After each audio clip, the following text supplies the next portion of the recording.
100 साल की सास। अरे मम्मी जी, थोड़ा उम्र के हिसाब से काम किया करो। कहीं कुछ हो गया तो लोग बोलेंगे बहू ने बूढ़ी सास का ध्यान नहीं रखा।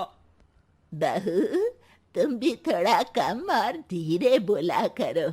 कहीं चिल्लाते हुए कभी कुछ हो गया तो वही लोग बोलेंगे 100 साल की सास भली चंगी बैठी है और बहू बेचारी चलती बनी। वैसे मम्मी जी, दादी बिल्कुल ठीक बोल रही हैं। हैं? क्या ठीक बोल रही है? वो जो कुछ भी बोले वो सास है, पर तुम क्यों बोल रही हो? बहू होकर सास से जुबान लड़ाओगी क्या? ऐसा बोलते हुए निर्मला को धसका उठ जाता है। कहा था ना, मत चिल्ला मत चिल्ला। तुझे बिना सास और बहू से जुबान लड़ाए बिना शांति नहीं मिलती। अरे माँ, दादी की बात सुन लिया करो, तुम्हारे भले के लिए बोलती है ना। अरे कोई भला नहीं, इन्हें बस मुझे परेशान और शो ऑफ करने का शौक है। हाँ। चल झूठी। इस परिवार में 3 पीढ़ी की औरतें रहती है, जिनका हर समय कोई ना कोई अलग ड्रामा चलता ही रहता है, जिससे और किसी का पता नहीं, लेकिन सूरज बहुत परेशान रहता है। माँ, पियाली और दादी, आप तीनों के पास एक दूसरे को सास बहू वाले ताने देने के अलावा कुछ काम हो या नहीं, पर मेरे पास जरूर है। इसीलिए पियाली, जरा लंच ले आओ, मुझे ऑफिस भी जाना होता है। इस पर पियाली सूरज को लंच देती है और वो ऑफिस चला जाता है, जिसके बाद तीनों एक बार फिर अपनी बातों या कह लो कि नोक-झोंक में लग जाती हैं। इसी में दिन बीत जाता है। रात को सूरज के साथ उसके दोस्त भी खाने पर आते हैं। पियाली, मेरे कुछ दोस्त आए हैं। सॉरी, अचानक प्लान बना तो बता नहीं पाया। तुम जल्दी से डिनर बना दो ना। अरे वाह रे आलसी माँ की आलसी बेटी, पहले बिना बताए दोस्तों को घर ले आओ, फिर बोलो जल्दी से डिनर बना दो। इतनी जल्दी है तो खुद बना लो। अरे माता, सब बाद में दिखा देना, अभी खाना बना दो ना प्लीज। ऐसा बोल के सूरज दोस्तों के पास जाकर बैठ जाता है और पियाली डिनर की टेंशन में अपनी सास के पास पहुंच जाती है, जो अपने कमरे में आराम कर रही होती है। मम्मी, सूरज अचानक दोस्तों को घर ले आए हैं, क्या करूं अब? कुछ ऐसा बताओ ना जो जल्दी बन जाए और सर्व करते हुए भी अच्छा लगे। अरे रेस्टोरेंट से मंगा ले, दोबारा परेशान मत करना, सोने दे मुझे। इतने में दादी सास भी वहां आ जाती है। वाह, आलसी का आइडिया भी उसी की तरह बेकार है। कोरोना में बाहर से खाना मंगाएंगे। बहू, तुम सो ही जाओ, वही काम अच्छे से कर सकती हो। चल पियाली, मैं बताती हूँ क्या करना है। इस पर दादी सास पियाली के साथ मिलकर सारे मेहमानों के लिए खाना बनाती है, जिससे उन्हें ज्यादा मेहनत भी नहीं करनी पड़ती और सबका पेट भी भर जाता है। दादी के इस आइडिया से पियाली और सूरज बहुत इम्प्रेस हो जाते हैं।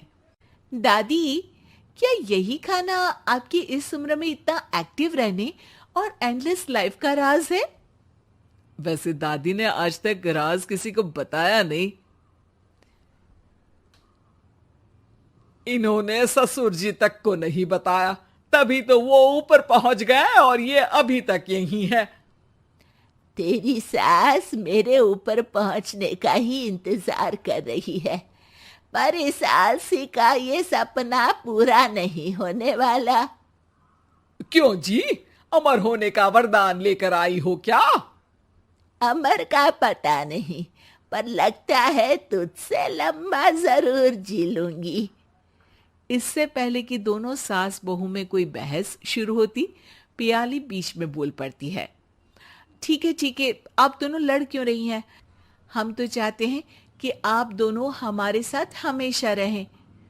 पियाली की बातों पर दोनों शांत हो जाते हैं और उनकी लाइफ पहले जैसे चलने लगती है। जहां दादी सुबह जल्दी उठकर कुछ न कुछ काम करते हुए पूरा दिन बिताती है, तो वहीं निर्मला और पियाली लेट उठने से लेकर धीरे धीरे आलस में काम करना और जब मर्जी सो जाने से अपना दिन बिताती हैं। एक दिन निर्मला की सहेली उनके घर आती है। अरे क्यों रे निर्मला, कैसे चल रही है जिंदगी? सब बढ़िया, बस ये बुढ़िया ऊपर जाए तो ज्यादा अच्छा होगा। अरे ऐसा क्यों बोलती हो? तुम्हें तो उनसे सीखना चाहिए, वो बहुत फुर्तीली हैं। मैं उन्हें रोज मॉर्निंग वॉक करते हुए देखती हूँ, और वहीं तुम और तुम्हारी बहू हैं जिन्होंने शायद सुबह का सूरज आज तक देखा ही नहीं होगा। सहेली की बात सुनते ही निर्मला भड़क कर चिल्लाते हुए पियाली और अपनी सास को वहां बुलाती है, जिनके साथ सूरज भी वहां आ जाता है और ये सब देख सहेली वहां से चली जाती है। अरे सासू माँ, आपको हमसे क्या दिक्कत है? अब तो मेरी सहेलियां भी आपकी वजह से मुझे ताने देने लगी है।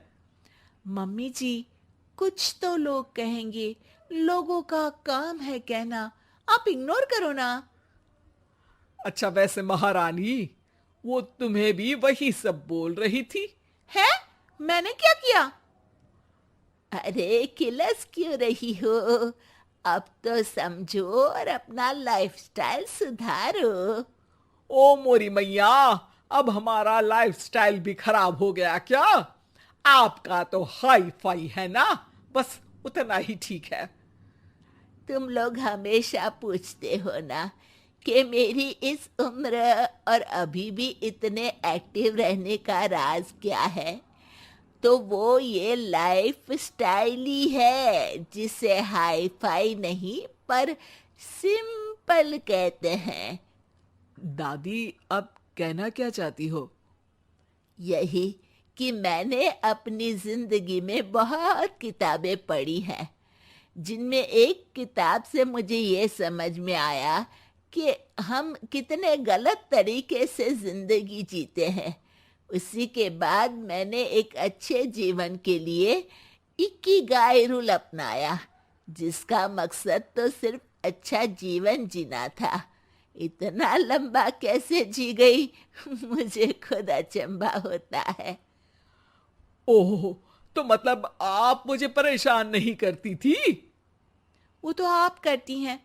वैसे ये इकिगाई क्या है? थोड़ी रिसर्च खुद भी कर लो आलसियों, सब मैं ही बता दूं क्या?